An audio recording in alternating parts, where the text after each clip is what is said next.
नमस्कार, मी स्वराली. आज ओल्या नारळाच्या करंज्या बनवते. हा महाराष्ट्रातील पारंपरिक आणि लोकप्रिय गोड पदार्थ आहे. बाहेरून खुसखुशीत आणि आतून रसाळ सारण असलेली करंजी ही शक्यतो दिवाळी किंवा नारळी पौर्णिमेला बनवली जाते. ह्या ओल्या नारळाच्या करंज्या मी गव्हाच्या पिठापासून बनवणार आहे. काही जण मैद्यापासून पण बनवतात.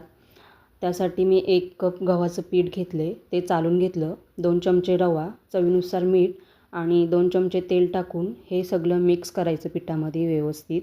त्याच्यानंतर थोडं थोडं पाणी टाकून पीठ व्यवस्थित मळून घ्यायचं. पीठ मळून झाल्यावर लास्टला 1 चम्मच तेलाचा हात लावायचा आणि व्यवस्थित मळून अर्धा तास किंवा 1 तासासाठी झाकून ठेवायचं. आता आपण सारण तयार करून घेणार आहोत. त्यासाठी मी 1 मोठा चमचा खसखस घेतले, ती व्यवस्थित अशी भाजून घ्यायची तडतडेपर्यंत. त्याच्यानंतर 1 मोठा कप नारळाचा चव घेतला आहे. थोडासा ओलसर असतो त्याच्यामुळे थोडा परतून घ्यायचा कढईमध्ये.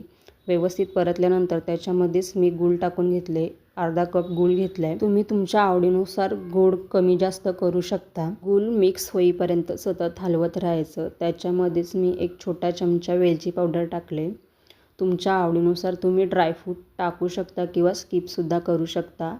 मी बदाम, काजू आणि मनुके थोडेसे कापून टाकलेत बारीक करून. ड्रायफ्रूट आणि वेलची पावडरसुद्धा त्याच्यामध्ये व्यवस्थित अशी मिक्स करून घ्यायची. जोपर्यंत हे मिश्रण एकजीव होत नाही तोपर्यंत सतत हलवत राहायचं.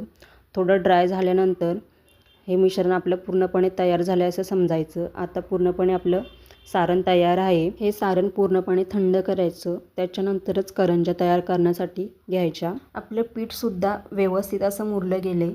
पुन्हा एकदा मळून घ्यायचं व्यवस्थित असं आणि एक छोटासा चेंडूचा आकार जेवढा असतो तेवढं गोळा घ्यायचा पिठाचा आणि त्याची चपाती करायची छोटीशीच.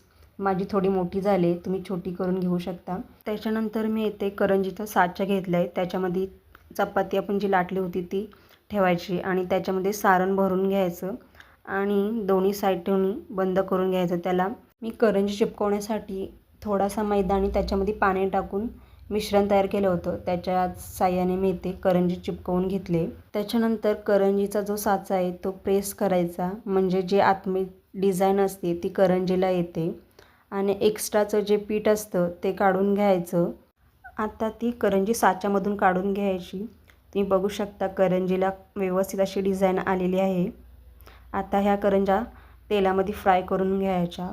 तेल थोडंच गरम असावं, जास्त पण गरम नाही असावं, नाहीतर मग त्या करपून जातात करंज्या. करंजीच्या दोन्ही साईड आलटून पलटून क्रिस्पी आणि गोल्डन ब्राऊन होईपर्यंत फ्राय करून घ्यायच्या.